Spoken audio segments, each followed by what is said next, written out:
পদোন্নতিতে রাজনৈতিক মতাদর্শ বা ব্যক্তিগত পছন্দ নয়, গুরুত্ব দিতে হবে পেশাগত দক্ষতা ও সততাকে, সেনা সদর নির্বাচনী পর্ষদের প্রধানমন্ত্রী। আজকালের মধ্যে বঙ্গভবন ছাড়ছেন শাহাবুদ্দিন, এরপর উঠবেন ভারপ্রাপ্ত রাষ্ট্রপতি। সাভার স্মৃতিসৌধ শেরে বাংলা নগরে শহীদ জিয়া ও খালেদা জিয়ার প্রতি শ্রদ্ধা। 6 মাস আইনগত সুযোগ সুবিধা পাবেন বিদায়ী রাষ্ট্রপতি, সাংবিধানিক দায়িত্বের বাইরে কিছু করে থাকলে খতিয়ে দেখা হবে, জানিয়েছেন স্বরাষ্ট্রমন্ত্রী। দেখছিলেন সংবাদ শিরোনাম। পদোন্নতির জন্য রাজনৈতিক মতাদর্শ ও ব্যক্তিগত পছন্দ অপছন্দের ঊর্ধ্বে থেকে অফিসারদের পেশাগত দক্ষতা, সততা, বিশ্বস্ততা ও আনুগত্যের উপর গুরুত্বারোপ করতে নির্বাচনী পর্ষদের সদস্যদের নির্দেশ দিয়েছেন প্রধানমন্ত্রী তারেক রহমান। সেনা সদর নির্বাচনী পর্ষদ 2026-এর আনুষ্ঠানিক উদ্বোধন করেছেন প্রধানমন্ত্রী তারেক রহমান। সকালে সেনাবাহিনী সদর দপ্তরে প্রধান অতিথি হিসেবে উপস্থিত থেকে সেনা সদর নির্বাচনী পর্ষদের আনুষ্ঠানিক উদ্বোধন করেন। পদোন্নতি পর্ষদের বক্তব্যে প্রধানমন্ত্রী শুরুতেই স্মরণ করেন মহান স্বাধীনতার ঘোষক, বীর মুক্তিযোদ্ধা শহীদ রাষ্ট্রপতি জিয়াউর রহমান এবং সাবেক প্রধানমন্ত্রী দেশনেত্রী বেগম খালেদা জিয়াকে। মহান মুক্তিযুদ্ধে অংশগ্রহণকারী সকল শহীদ, যুদ্ধাহত ও বীর মুক্তিযোদ্ধাদের, বিশেষ করে সশস্ত্র বাহিনী তথা সেনাবাহিনীর শহীদ সহ সকল বীর সেনানীদের, যাদের আত্মত্যাগ জাতি চিরদিন কৃতজ্ঞ চিত্তে স্মরণ করবে। সরকার প্রধান বলেন, দেশের স্বাধীনতা ও সার্বভৌমত্ব রক্ষায় সেনাবাহিনী দায়িত্ব পালনের পাশাপাশি অভ্যন্তরীণ শান্তি শৃঙ্খলা, স্থিতিশীলতা ও দুর্যোগ মোকাবেলায় বেসামরিক প্রশাসনকে সহায়তায় গুরুত্বপূর্ণ অবদান রাখছে। দেশের প্রয়োজনে বাংলাদেশ সেনাবাহিনীর এই ত্যাগের জন্য সেনা প্রধান থেকে শুরু করে সেনাবাহিনীর সকল সদস্যকে আন্তরিক ধন্যবাদ দেন প্রধানমন্ত্রী তারেক রহমান। রাষ্ট্রপতির পদ থেকে পদত্যাগের পর আজ বা কালকের মধ্যে বঙ্গভবন ছাড়তে পারেন সদ্য সাবেক রাষ্ট্রপতি মোহাম্মদ শাহাবুদ্দিন।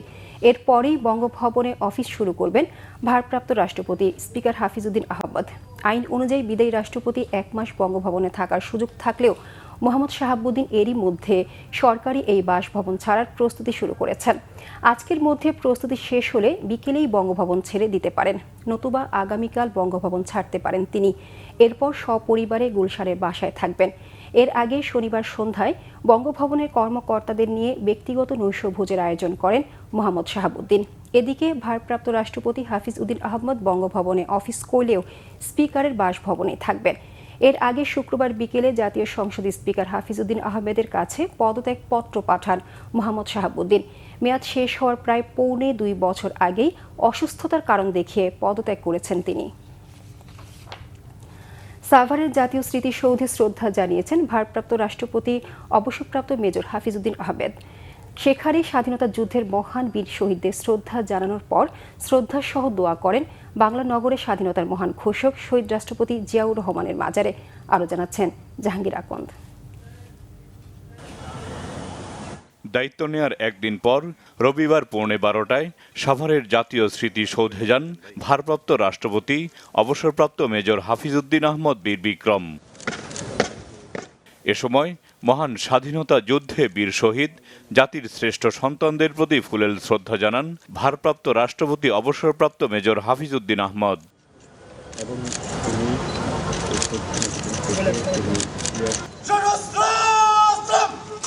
বিউগলে বেজে ওঠে করুণ সুর, সশস্ত্র সালাম জানায় 3 বাহিনীর চৌকস দল।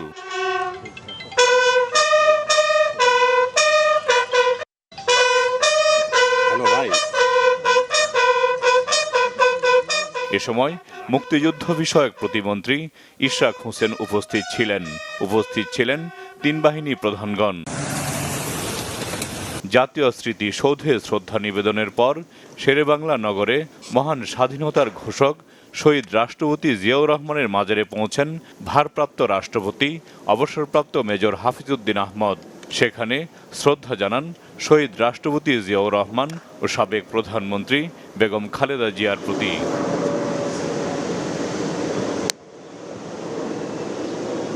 শহীদ জিয়া ও বেগম খালেদা জিয়ার আত্মার মাগফিরাত এবং দেশ ও জাতির সমৃদ্ধি কামনায় মোনাজাত করা হয়। এ সময় সঙ্গে ছিলেন মুক্তিযুদ্ধ বিষয়ক প্রতিমন্ত্রী ইশরাক হোসেন। জাহাঙ্গীর আকন্দ, বাংলাভিশন, ঢাকা।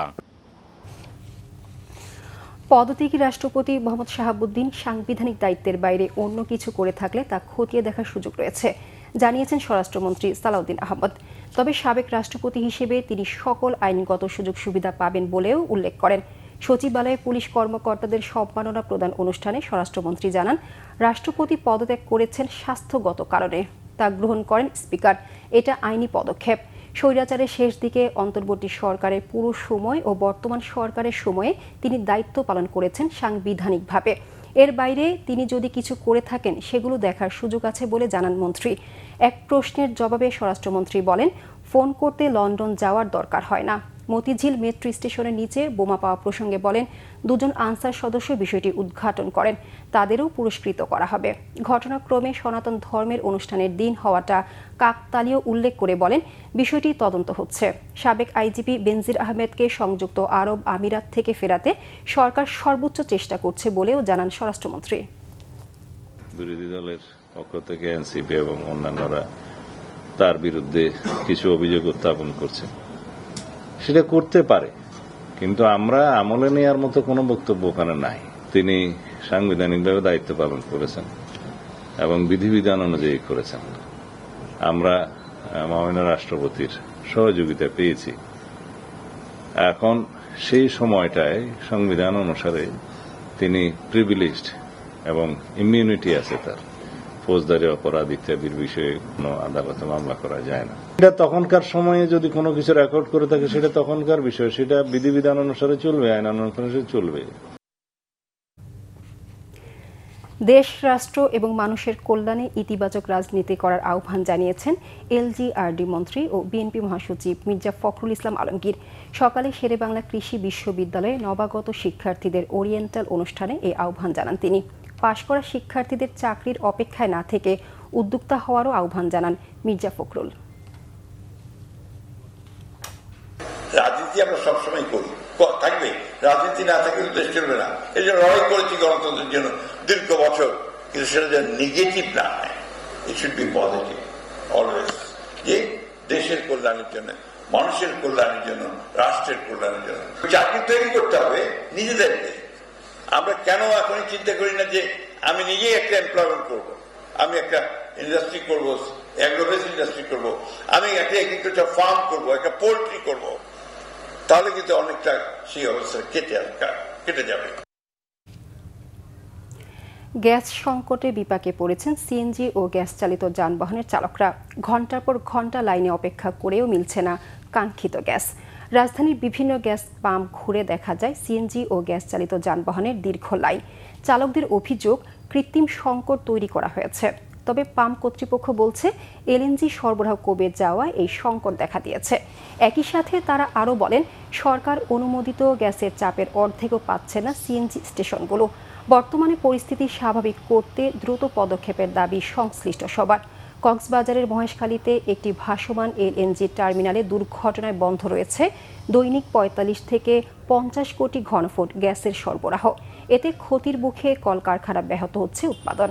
ভোগান্তির শিকার হচ্ছে সাধারণ জনগণ।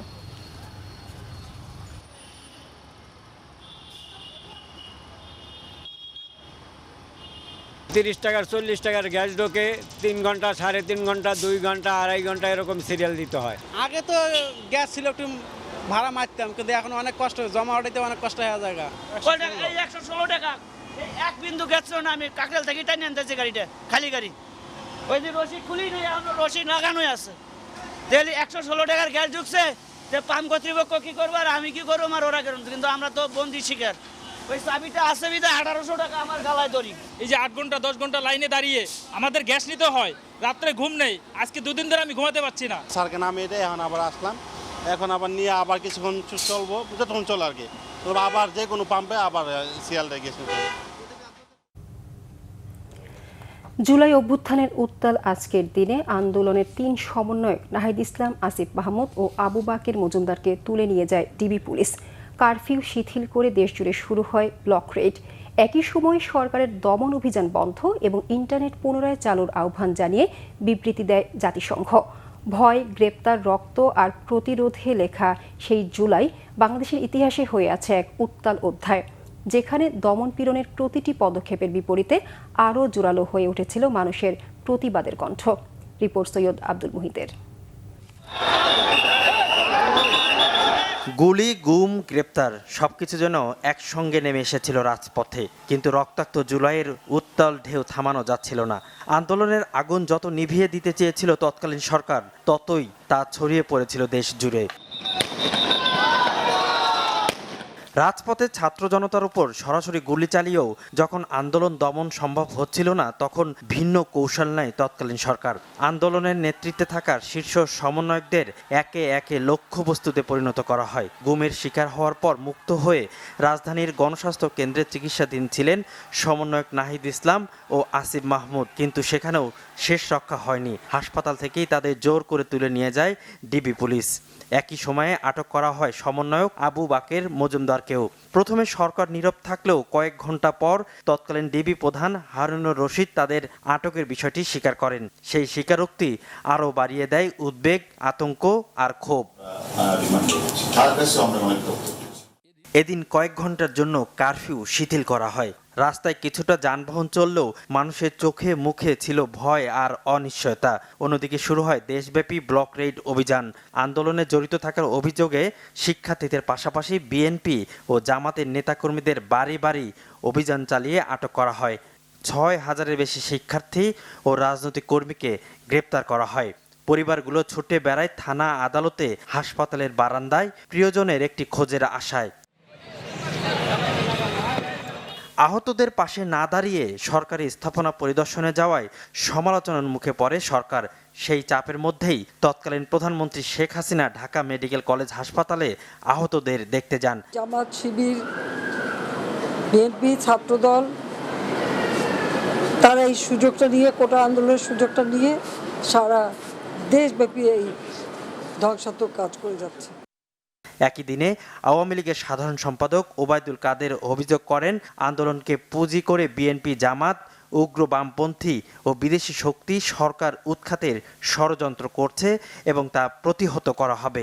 এদের অশুভ উদ্দেশ্যকে প্রতিহত করা। রাজনৈতিক অঙ্গনেও বাড়তে থাকে উত্তাপ। ফ্যাসিবাদী সরকার পতনের এক দফা আন্দোলনে অংশ নিতে দেশের সব রাজনৈতিক দলের প্রতি আহ্বান জানান বিএনপি মহাসচিব মির্জা ফখরুল ইসলাম আলমগীর। বিবৃতির মাধ্যমে তিনি ঐক্যবদ্ধ আন্দোলনের ডাক দেন। এদিকে আন্তর্জাতিক অঙ্গন থেকেও বাড়তে থাকে চাপ। ব্লক রেইড অভিযান বন্ধ, ইন্টারনেট সংযোগ পুনরায় চালুর পাশাপাশি পরিস্থিতি শান্তিপূর্ণভাবে মোকাবেলা করতে সরকারের প্রতি আহ্বান জানায় জাতিসংঘ। সৈয়দ আব্দুল মুহিত, বাংলা ভিশন, ঢাকা। রাজধানীর ৩০০ ফিট এলাকায় জোর করে অর্থ আদায় চক্রের ২ সদস্যকে গ্রেপ্তার করেছে পুলিশ। গতরাতে মুন্সিগঞ্জ থেকে তাদেরকে গ্রেপ্তার করা হয়। সকালে খিলকেত থানায় সংবাদ সম্মেলনে এসব কথা জানায় গুলশান জোনের উপপুলিশ কমিশনার এম তানভীর আহমেদ। পুলিশ জানায় সম্প্রতি এক ব্যাংক ম্যানেজারকে ভাড়া করা প্রাইভেট কারে তুলে হাত পা বেঁধে ৫ লাখ টাকা হাতিয়ে নেয় চক্রটি। পরে ভুক্তভোগী ওই ব্যক্তিকে পথে ফেলে দিয়ে চলে যায় তারা। এই ঘটনায় অপহরণের কাজে ব্যবহৃত গাড়িটি উদ্ধার করেছে পুলিশ। চক্রটি দেশের বিভিন্ন এলাকায় যাত্রীদের প্রাইভেট কারে তুলে অপহরণের কাজ করত বলেও জানানো হয় সংবাদ সম্মেলনে। পুলিশ জানায় দীর্ঘ ১ মাসের চেষ্টায় চক্রটিকে গ্রেপ্তার করে আইনশৃঙ্খলা বাহিনী। দেশের বিভিন্ন থানায় চক্রটির বিরুদ্ধে একাধিক মামলা রয়েছে বলেও জানানো হয় সংবাদ সম্মেলনে। উৎপাদনস্থল হিলিতেই প্রতি কেজি কাঁচামরিচ বিক্রি হচ্ছে ২৮০ টাকায়। টানা কয়েকদিনের বৃষ্টিতে ওই এলাকার কাঁচামরিচের ক্ষেত নষ্ট হয়ে যাওয়ায় এ অবস্থা। ব্যবসায়ীরা জানান, কৃষকের ক্ষেত নষ্ট হওয়ায় মোকামগুলোতে কমেছে কাঁচামরিচের সরবরাহ। ফলে প্রতিযোগিতামূলক বাজারে বেশি দামে বিক্রি হচ্ছে মরিচ, যার প্রভাব পড়েছে খুচরা বাজারেও। এদিকে ক্রেতারা জানান, বাজারের অনেক দোকানে মিলছে না মরিচ। হাতে গোনা কয়েকটি দোকানে পাওয়া গেলেও চড়া দামে বিক্রি করছেন দোকানিরা, যা সাধারণদের ক্রয় ক্ষমতার বাইরে। তবে ভারত থেকে কাঁচা মরিচ আমদানি শুরু হলে দাম কমে আসবে বলে জানিয়েছেন ব্যবসায়ীরা। এবার আন্তর্জাতিক প্রসঙ্গ। কাস্পিয়ান সাগরে ইরানগামী একটি জাহাজে ইউক্রেনের হামলায় এক নাবিক নিহত হয়েছে। আহত হয়েছে আরও একজন। রাশিয়ার ওই জাহাজটি ইরানের জন্য অস্ত্র নিয়ে যাচ্ছিল অভিযোগ তুলে হামলার দায় স্বীকার করেছে কিয়েভ। হামলার নিন্দা জানিয়ে ইউক্রেনের কূটনীতিকদের ডেকে পাঠিয়েছে তেহরান। হরমুজ প্রণালীতে ইরানের উপর চলমান মার্কিন নৌ অবরোধ ভেঙে এগিয়ে যাওয়ার চেষ্টা করায় তেহরানগামী 2টি জাহাজে হামলা চালিয়েছে মার্কিন বাহিনী। আরও 12টি জাহাজকে অন্য পথে ঘুরিয়ে দেওয়া হয়েছে বলে জানিয়েছে মার্কিন সেন্ট্রাল কমান্ড সেন্টকম। এদিকে সৌদি আরবের জিজান ও ইয়ানবুত শহর এবং রাষ্ট্রীয় জ্বালানি কোম্পানি আরামকোর তেল স্থাপনাগুলোতে মিসাইল ও ড্রোন হামলা চালিয়েছে ইয়েমেনের হুতি বিদ্রোহীরা। গেল শুক্রবার লোহিত সাগরের ইয়েমেন উপকূলের হুদাইদা বন্দর ও কামারান দ্বীপে সৌদি নেতৃত্বাধীন জোটের হামলার প্রতিশোধ হিসেবে হামলা চালানোর দায় স্বীকার করেছে হুতিরা। এসবের মধ্যে বন্ধ রয়েছে ইরান আমেরিকা পাল্টাপাল্টি হামলা। মার্কিন সংবাদ মাধ্যম এক্সিউজ জানিয়েছে, টানা ১৩ দিন হামলার পর মার্কিন বাহিনীকে আপাতত ইরানের সামরিক অভিযান বন্ধ রাখার নির্দেশ দিয়েছেন প্রেসিডেন্ট ডোনাল্ড ট্রাম্প।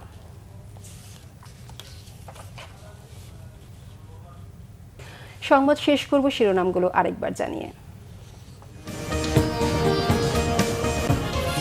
পদোন্নতিতে রাজনৈতিক মতাদর্শ বা ব্যক্তিগত পছন্দ নয়, গুরুত্ব দিতে হবে পেশাগত দক্ষতা ও সততাকে, সেরা সদর নির্বাচনী পর্ষদের প্রধানমন্ত্রী। আজকালের মধ্যে বঙ্গভবন ছাড়ছেন শাহাবুদ্দিন, এরপর উঠবেন ভারপ্রাপ্ত রাষ্ট্রপতি। সাভার স্মৃতিসৌধ শেরে বাংলা নগরে শহীদ জিয়া ও খালেদা জিয়ার প্রতি শ্রদ্ধা। ৬ মাস আইনগত সুযোগ সুবিধা পাবেন বিদায়ী রাষ্ট্রপতি, সাংবিধানিক দায়িত্বের বাইরে কিছু করে থাকলে খতিয়ে দেখা হবে, জানিয়েছেন স্বরাষ্ট্রমন্ত্রী। এই ছিল এখনকার মতো, পরের সংবাদ বিকেল ৪টায়। এর আগে ৩টায় রয়েছে নিউজ টপ 10। দেখার আমন্ত্রণ রইল। এতক্ষণ সঙ্গে থাকায় ধন্যবাদ।